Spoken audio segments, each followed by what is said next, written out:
اللہ اللہ، یہ سب کچھ اس لیے ہو رہا ہے، یہ سب کچھ اس لیے ہو رہا ہے کہ ساری دولت پر اور سارے وسائل پر خود غرضی کا شیطان مسلط ہے، خود غرضی کا۔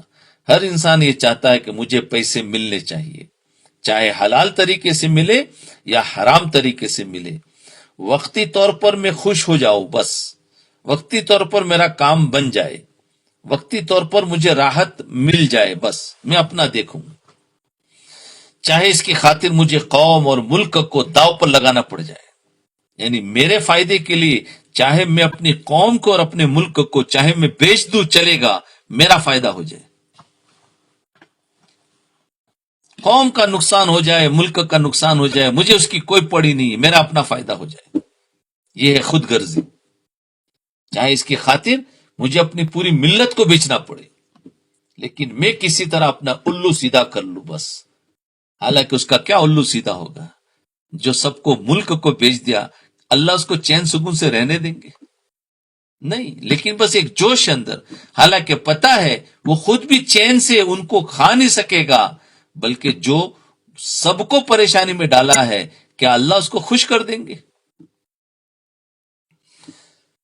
یہ وہ ماحول ہے جس میں ہم اور آپ زندگی گزار رہے ہیں، یہ وہ ماحول ہے جس میں ہم اور آپ زندگی گزار رہے ہیں، اور حکام سے لے کر عوام تک ہر شخص اس بیماری میں مبتلا ہے۔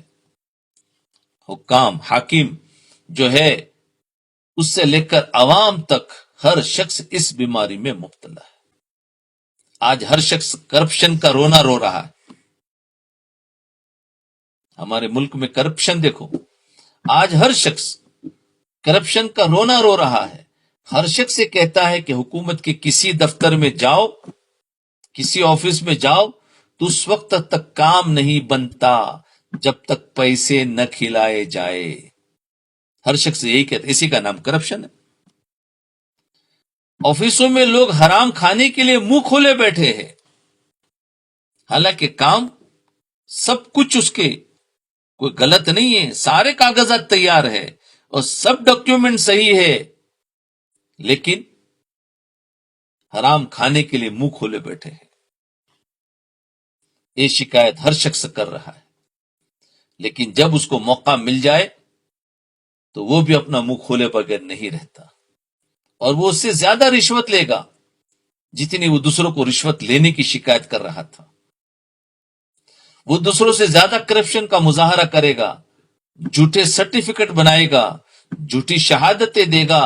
یہ سب کام ہمارے ملک اور ہمارے معاشرے میں اور پوری دنیا میں ہو رہے۔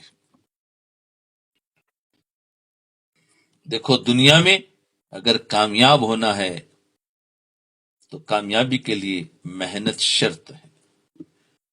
کامیاب ہونا ہے تو کامیابی کے لیے محنت شرط ہے۔ بے شک یہ دنیا اللہ تعالیٰ نے تمہارے لیے بنائی ہے۔ دنیا کس کے لیے بنائی بھائی؟ ہمارے لیے۔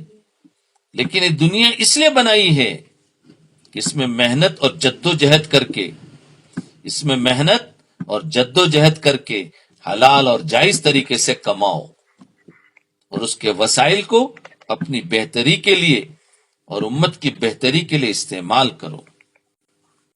اس کے وسائل کو اپنی بھی بہتری بنا اور امت کے لیے بہتری بنا۔ آج کہیں بھی جاؤ تو اس کے پاس پیسہ آتا ہے، لیکن پیسے سے امت کی بھلائی نہیں کر رہی۔ کیا آج حکومتوں کے پاس پیسہ نہیں آ رہا ہے؟ بہت کچھ آمدنی ہے، اس کے ذریعے سے ملک کو بہترین بنا سکتے ہیں، لوگوں کو بہت آرام پہنچا سکتے ہیں، لیکن کیا کرے، کرپشن ہے کہ اس میں سے کچھ تو کام کیا اور کچھ غائب ہو گیا۔ تو یہ کہہ رہے ہیں کہ دیکھو، جائز طریقے سے کماؤ اور پھر اس کے وسائل کو اپنی بہتری کے لیے، اپنی بھی بہتر بناؤ اور امت کی بہتری کے لیے استعمال کرو۔ امت کی بھی بہتری۔ یہ دنیا اللہ تعالیٰ نے اس لیے نہیں بنائی تھی کہ ہر انسان دوسرے کو دھوکہ دے کر اور فریب دے کر دولت کمائے اور دوسروں پر ڈاکہ ڈالے اور اپنی تجوریاں اور اپنے لاکروں میں پیسہ بھرتا جائے۔ ملک و ملت کو فراموش کر دے، اپنے ملک کو بھول جائے اور اپنے لوگوں کو بھول جائے۔ آج مسلمانوں نے چونکہ یہ وتیرا اختیار کیا ہوا ہے، یعنی یہ اس طریقے سے چل رہے ہیں، اس لیے ان کی ہر جگہ پٹائی ہو رہی ہے۔ آج مسلمان اس طریقے سے چل رہے ہیں تو اس لیے ان کی ہر جگہ پٹائی ہو رہی ہے۔ دشمن سے کیا شکوہ کرے، دشمن کو برا بھلا مت کہو، ان سے کیا شکوہ، اصل تو ہم ہی بگڑے ہوئے ہیں، یاد رکھیں۔ اور واقع تھا، آج ہم دشمنوں کو گالیاں دے رہے ہیں، دشمنوں کو گالیاں دے کر کچھ نہیں ہوگا، دشمنوں کو بد دعائیں دے کر کچھ نہیں ہونے والا۔ یاد رکھے، ان کا تو قصور ہی نہیں ہے، قصور تو ہمارا ہے کہ ہم کس طریقے سے چل رہے ہیں، ہمارے اخلاق کیسے بگڑے ہوئے ہیں، ہم کس طریقے سے رشوت اور سب کچھ کر رہے ہیں، تو ان کا کیا قصور؟ قصور ہمارا ہے، تو ہماری پٹائی اللہ کروائیں گے، انہی کے ذریعے سے کروائیں گے۔ دشمنوں کی شکایت کرنا بیکار ہے۔ دشمن کا تو کام ہی یہ ہے کہ وہ ہمیں تباہ کرے، اس کا تو کام ہی ہے کہ وہ ہمیں تباہ کرے۔ شکوہ اور گلہ تو اپنا ہے کہ ہم نے اپنے آپ کو ایسا بنا لیا ہے، ہم نے اپنے آپ کو ایسا بنا لیا ہے کہ دنیا کی جو قوم چاہے آ کر ہم پر ڈاکہ ڈالے، دنیا کی جو قوم چاہے آ کر ہمیں لوٹے اور خوشی کے تازیانے بجاتے ہوئے یہاں سے چلی جائے۔ اللہ اللہ، اس لیے ہر شخص اپنے آپ کو دیکھے کہ ہم نے کیا کیا۔ آج انسان اپنی غلطی بھول جاتا ہے، دوسرا ہم پر حملہ کرتا ہے تو اس کو تو بد دعائیں دیتا ہے، اپنے آپ کو بھول جاتا ہے کہ میں نے کیا کیا ہے، میں نے کیا کیا ہے۔ اپنے آپ کو دیکھو اور توبہ کرے تو اللہ تعالیٰ واپس دنیا میں پلٹ سکتا ہے، حالات کو پلٹ سکتا ہے۔ جی، اتنے سارے خراب حالات ہونے کے باوجود اگر ہم اللہ کی طرف ابھی بھی متوجہ نہ ہوئے تو آگے پھر کیا ہوگا؟ اگر ہو جائے تو اللہ آج بھی سارے حالات کو پلٹ سکتا ہے اور پھر سے وہ دور امن و امان کا لا سکتے ہیں۔ شرط ہے کہ انتم المؤمنون، انتم الاعلون ان کنتم مؤمنین، مومن بن جاؤ، ایمان والے بن جاؤ، دین والے بن جاؤ۔ اور دین کون سا ہم نے لیا ہے؟ یہ دین ہمارے اندر ہے۔ اللہ اللہ، کیا روئے۔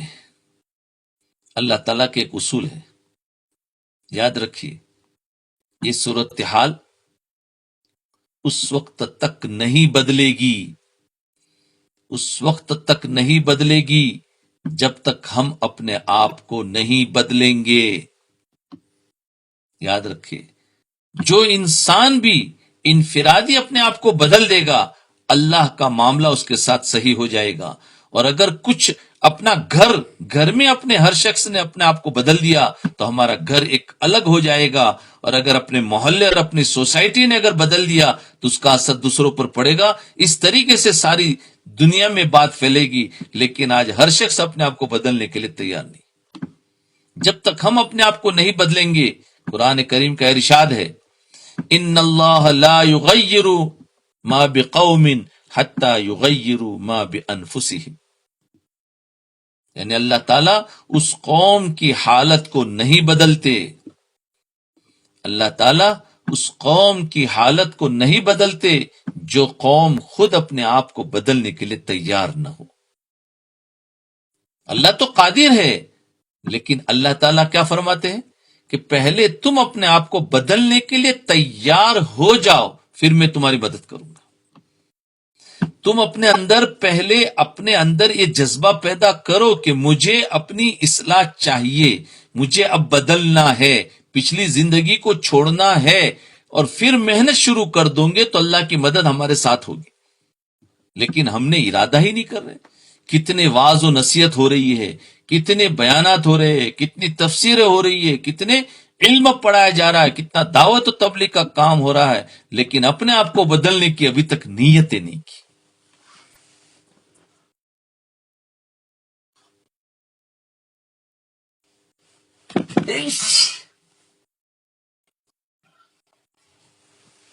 جی، قوم خود اپنے آپ کو بدلنے کے لیے تیار نہ ہو، یہ قرآن کریم کا ارشاد ہے، میری بات نہیں ہے، قرآن کے ارشاد، جو آج سے 1400 سال پہلے فرما دیا تھا کہ اگر تم اپنے آپ کو نہیں بدل سکتے تو تمہاری حالت بھی نہیں بدلے گی۔ ایک آدمی پریشان حال ہے، شکایت لے کر آتا ہے، تو اس کی شکایتیں صحیح ہے، اب اس کو بدلنا ہوگا تو اس کی ساری چیزیں بدل جائے گی، لیکن وہ کہتا ہے نہیں، میں تو اپنے آپ کو بدلوں نہیں، آپ مجھ پر کوئی دم کر دو، کوئی پھونک مار دو، کچھ وظیفہ دے دو جس کی وجہ سے میرے حالات بدل جائیں۔ تو کیسے ہو سکتا ہے بتاؤ ذرا؟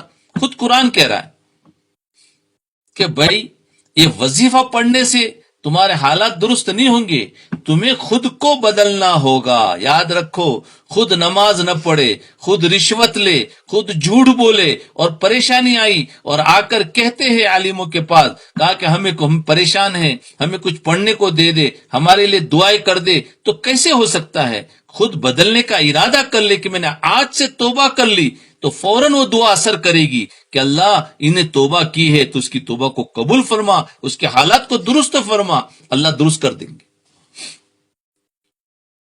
لیکن آج یہ تو کوئی سننے کو تیار نہیں کہ ہم یہ کام تو چھوڑ نہیں سکتے، اور آپ دعا کر لو، تعویذ دے دو، تعویذ کے چاہے آپ کتنے پیسے مانگو ہم دے دیں گے آپ کو تعویذ کے پیسے، لیکن ہم ایسا تعویذ لکھ دے کو ہماری پریشانیاں دور ہو جائے، تو بھائی یہ نہیں ہو سکتی۔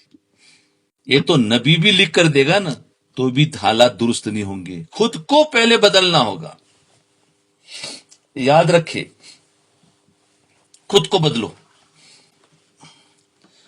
تم اپنے آپ کو نہیں بدل سکتے تو تمہاری حالت بھی نہیں بدلے گی۔ یاد رکھو، اگر تم اپنے کرتوتوں کی وجہ سے پیٹ رہے ہو، کوئی مار رہا ہے، کوئی ظلم کر رہا ہے، کوئی لوٹ رہا ہے، کوئی بیماری آ رہی ہے، تم اگر اپنے کرتوتوں کی وجہ سے پیٹ رہے ہو تو پھر تمہاری پٹائی اس وقت تک ہوتی رہے گی جب تک تم اپنے کرتوت نہیں چھوڑو گے۔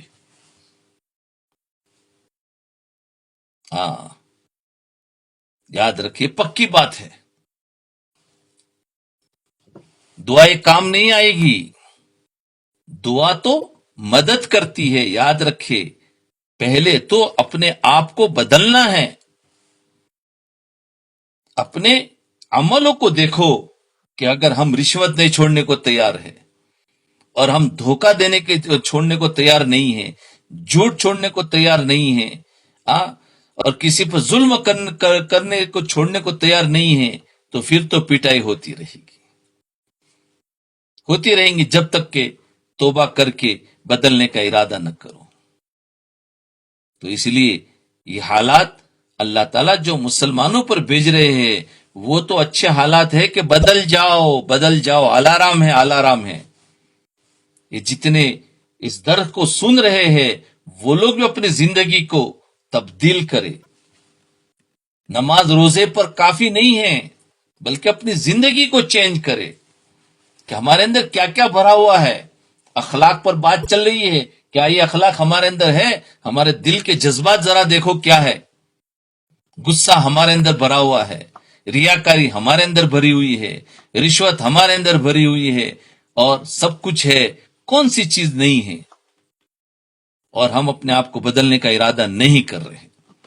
کر لو، یہ صاف کہہ رہے، میری بات نہیں، بڑوں کی بات کہہ رہا ہوں، اور قرآن کی بات ہے، قرآن کی بات ہے کہ تمہاری پٹائی ہوتی رہے گی جب تک کہ تم اپنے کرتوت کو نہیں چھوڑو گے،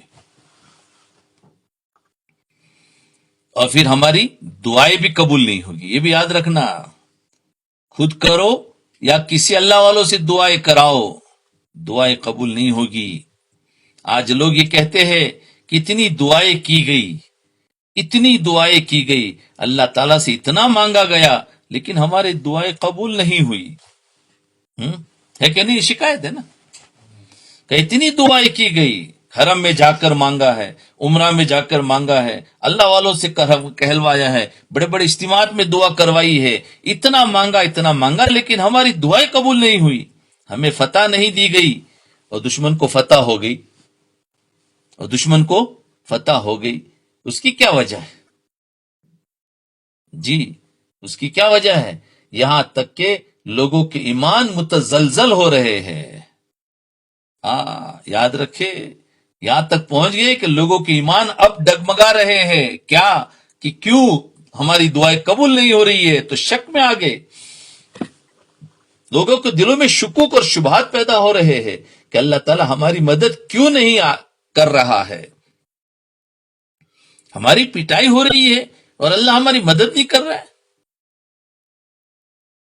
ہماری مدد کیوں نہیں ہو رہی ہے؟ کیوں نہیں کی جا رہی ہے کہ نہیں؟ تو اس وجہ سے مسلمان اندر سے پریشان ہے، شکوک اور شبہات میں آ گیا ہے. لیکن جیسا کہ میں نے عرض کیا تھا کہ اللہ تعالیٰ نے یہ دنیا عالم اسباب بنایا ہے کہ نہیں؟ یہ دنیا عالم اسباب ہے. یہاں جو کچھ بھی ہوگا سبب اختیار کرنا ہوگا. یاد رکھو، اسباب کا معنی سبب. جیسے مثال کے طور پر بھوک لگی ہے تو کیا دعا کرنے سے بھوک مٹ جائے گی؟ بتاؤ ذرا. کوئی بھی دنیا کا انسان ہے دعا کرتا رہے یا اللہ والوں سے دعا کراتا جائے کہ آپ دعا کرو میری بھوک مٹ جائے.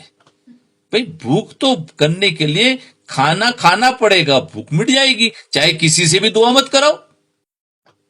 لیکن بھوک لگی ہے، پیاس لگی ہے، دعا کرا رہے ہیں تو دعا سے کچھ نہیں ہونے والا، بلکہ پانی پی لو، یعنی سبب ہے نا اس کا.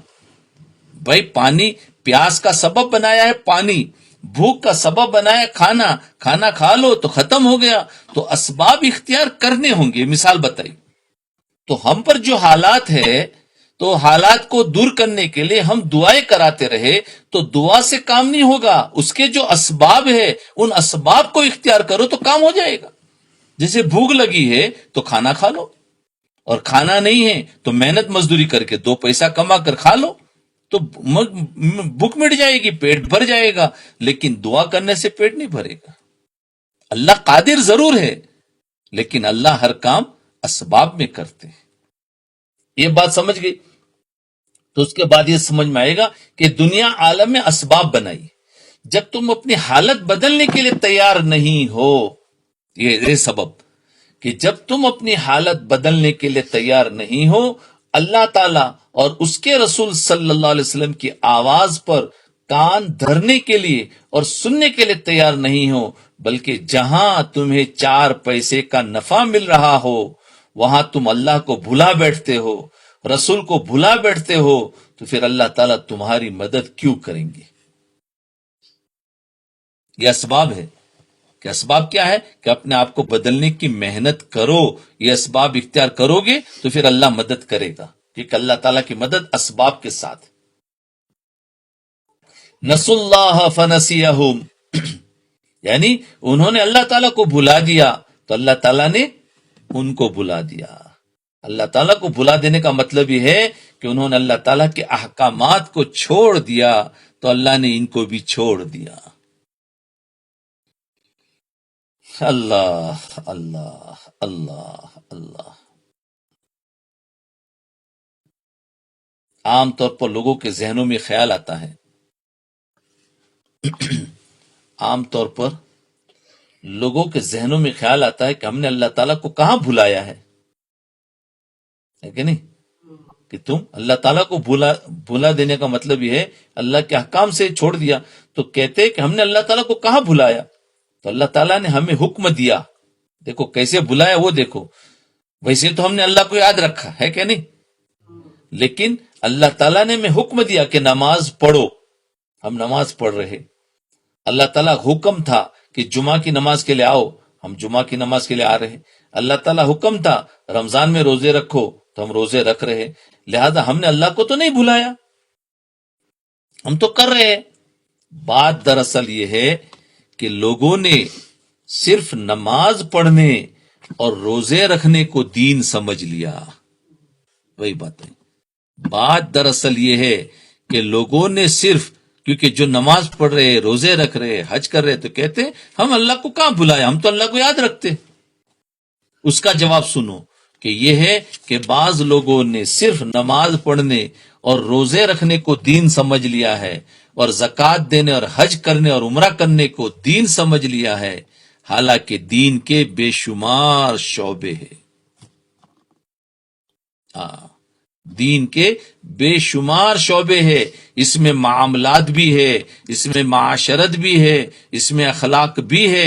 یہ سب دین کے شعبے ہیں. اب ہم نے نماز تو پڑھ لی، روزہ بھی رکھ لیا، زکوٰۃ کا وقت آیا تو زکوٰۃ بھی دے دی، اور عمرے کر کے خوب سیر سپاٹے بھی کر لیے، لیکن جب اللہ تعالیٰ کے حکم کے آگے اپنے مسالے کو، اپنے کو قربان کرنے کا موقع آتا ہے تو وہاں پھسل جاتے ہیں، وہاں پھسل جاتے ہیں اور تعویل شروع کر دیتے ہیں کہ آج کل تو سب لوگ ایسا ہی کر رہے ہیں نا، بھی ایسے نہیں کریں گے تو کیسے کام چلے گا. تعویلیں کرے، اور حالات ایسے ہیں، اب اس حالات میں تو ایسا کیسے چل سکتے ہیں، اس حالات میں تو ایسا ہی ہونا چاہیے، وغیرہ وغیرہ وغیرہ وغیرہ. جی یہ ہو رہا ہے آج ہر ایک کی زبان پر. یہ اچھے خاصے لوگ بس ان چیزوں کو تو دین سمجھ لیا، اس کے علاوہ کچھ بھی سمجھاؤ تو اس کے جواب میں کیا کہیں گے، ارے میاں تم تو کیسی باتیں کرو. بہت سارے لوگ کیا کہیں گے، یہ تو بہت ڈیپ میں چلے گئے. تو یہ نہیں، اسلام اتنا سخت نہیں ہے. کیا کہتے اسلام سخت نہیں، یہ سخت تھوڑی ہے، یہ تو اسلام بتایا جا رہا ہے. سختی تو بہت دور کی بات ہے.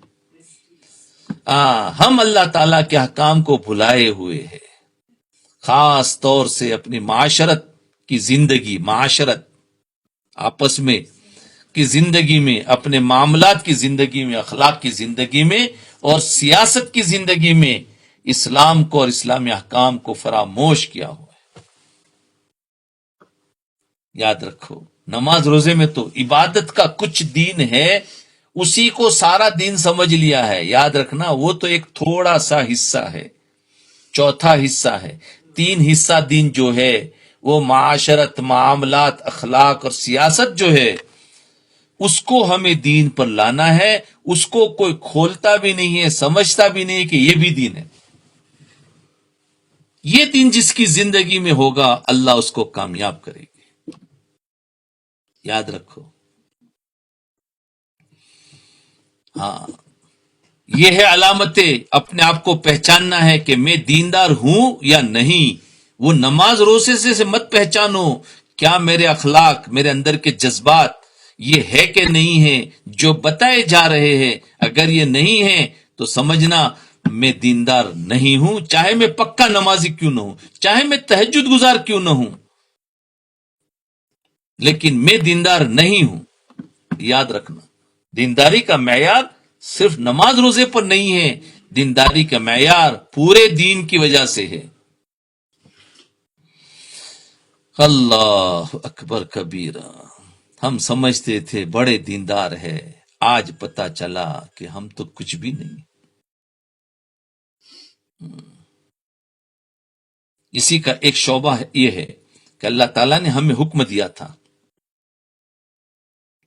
کہ اپنے لیے طاقت کو جمع کرو. اللہ تعالیٰ نے ہمیں حکم دیا تھا کہ اپنے لیے طاقت کو جمع کرو. اللہ نے مال دیا ہے تو مال شادیوں میں خرچ نہیں کرو، مال مکان بنانے میں خرچ نہیں کرو، مال ضرورت میں تو خرچ کرو، باقی مال کو جمع کرو، اپنی طاقت کو بناؤ. اپنی طاقت کو بنانا چاہیے تھا، لیکن مسلمان اپنے مال کو بیکار کاموں میں لگا دیا، طاقت کو. لیکن ہم نے یہ طاقت جمع نہیں کی.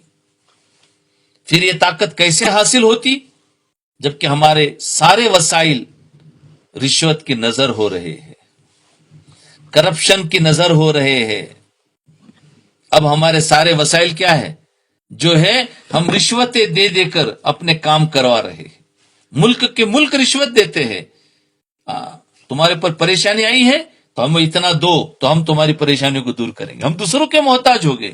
ہمارے پاس اپنی طاقت ہوتی تو وہ طاقت اب ہم استعمال کرتے تھے، لیکن کوئی طاقت رکھی نہیں. حضرت یوسف علیہ السلام کے قصے میں دیکھو، حضرت یوسف علیہ السلام کو جب بادشاہ بنایا تو انہوں نے اپنی طاقت کو جمع کیا. ہاں دیکھو طاقت کو جمع کیا. کیا تھا کہ وہ اناج جو آیا 7 سال تک بنا نا، تو اس کو کیا کیا؟ ضائع کر دیا. لوگوں کو خوب کھلایا پلایا نہیں، لوگوں کو زیادہ کھلایا پلایا نہیں، ان کو تو اتنا ہی مقدار میں دیا، لیکن سارا کا سارا اپنا اسٹاک کیا، اس طاقت کو جمع کیا. 7 سال تک جمع کیا ہے. تو وہ طاقت جب ایسے حالات آئے کہ اب ملک میں کوئی بھی اناج نہیں ہے، اس طاقت کو اب استعمال کیا اور بولا ہم تم کو دیں گے. ورنہ نہ ہوتا تو کیا ہوتا؟ دوسروں کے پاس جاتے، بھائی ہمارے ملک میں تو اب تو کچھ بھی نہیں ہے، سب برباد ہو گیا، آپ ہماری مدد کرو. اب وہ مدد کریں گے تو اس پر تو رشوت بھی تو لیں گے، اس پر سود بھی تو لیں گے. اب ہم برباد ہو گئے. تو یاد رکھے اپنی طاقت کو جمع کرو. ہم نے یہ طاقت جمع نہیں کی، پھر ہمیں دوسروں کی جب ضرورت پڑی تو ان کو رشوت دینا پڑا، کرپشن دینا ہوا، اور اس کے نتیجے میں ہر وقت اپنے دشمنوں کے سامنے بھیک کا پیالہ لیے کھڑے ہیں. ہم اپنے دشمنوں کے سامنے ہم بھیک مانگ رہے ہیں.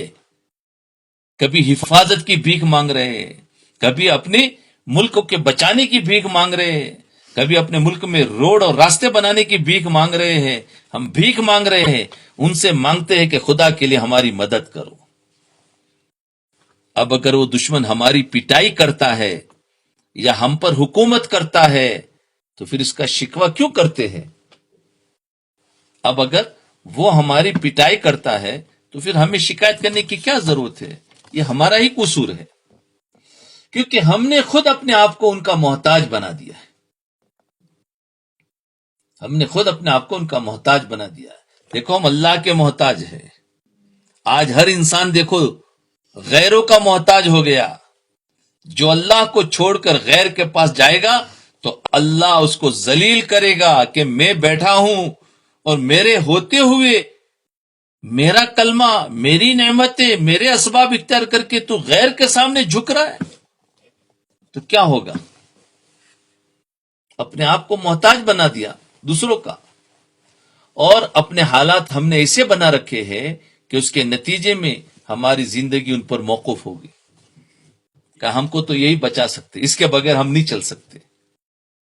حالانکہ ہماری زندگی موقوف تھی اللہ پر کہ اللہ چاہیں گے تو ہمیں دیں گے، اللہ نہیں چاہیں گے ہمیں نہیں دیں گے.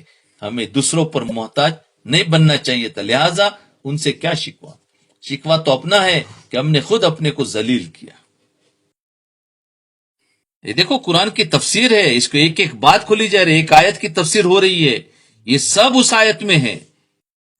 آج ہم آیت کا ترجمہ پڑھ کے آگے چلتے ہیں اور ایسی ایسی قرآن کی تفسیریں سنتے ہیں، ہم خوش ہو جاتے ہیں، ہم تو فلاں کی تفسیر سنتے ہیں اور ہم تو فلاں کی تفسیر سنتے ہیں.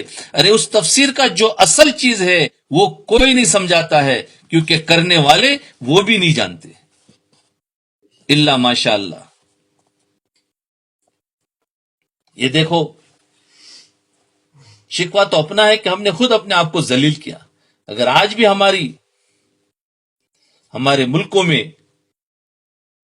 جیسے ملک کے وسائل ٹھیک ٹھیک دیانت داری اور امانت داری کے ساتھ استعمال ہو، اور ہم یہ تہیہ کر لے کہ ہم اپنی چادر کی حد تک پاؤں پھیلائیں گے اور اپنے وسائل کے دائرے میں رہ کر کام کریں گے اور اپنے وسائل کا صحیح استعمال کریں گے، تو پھر ہمیں بھیک کا پیالہ لے کر دوسروں کے پاس جانا نہیں پڑے گا، اور ہم خود کفیل ہو جائیں گے اور اپنے پاؤں پر کھڑے ہو جائیں گے اور اپنی قوت مجتمع کریں گے.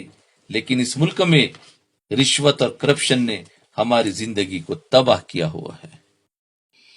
اللہ اللہ الامان والحفیظ. بس اتنا ہی رہنے دے. بڑی عجیب باتیں تھی یہ، انفرادی اور اجتماعی اور ملک کے لیول پر ہر طرح کی باتیں تھی. سمجھنے کے لیے اتنا کافی ہے، جس کو تھوڑی بہت بھی فہم اور سمجھ ہو اس کے لیے اتنا کافی ہے، اور جس کو سمجھ ہی نہیں ہو تو اس کے سامنے گھنٹوں تقریریں کرو تو کچھ نہیں. جیسے پتھر پر پانی پڑے تو گر جاتا ہے، اس پر سے پانی گر جاتا ہے. تنہائی میں بیٹھے اپنے آپ کو سوچے اور اللہ سے مانگے اور اپنی زندگی کے بدلنے کا ارادہ کرے. ٹھیک. اور ان درس کو بار بار سنیں، اس درس کو بار بار سنیں جو اپنے آپ کو بدلنے کا ہے، جسے ایک بار سننے سے کبھی اثر نہیں ہوتا ہے. ہفتے 2 ہفتے کے بعد پھر دوبارہ سنیں، پھر سنیں، اسے بہت بڑا فائدہ ہوتا ہے. بار بار سننے سے دل میں بات اتر جاتی ہے. آج ہمارا مزاج نئی نئی بات سننے کا مزاج ہو گیا ہے. نہیں، پرانی بات کو سنو یہاں تک کہ دل اثر کرنے لینے والا بن جائے. تعلیم کا مقصد کہ دل اثر لینے والا بن جائے.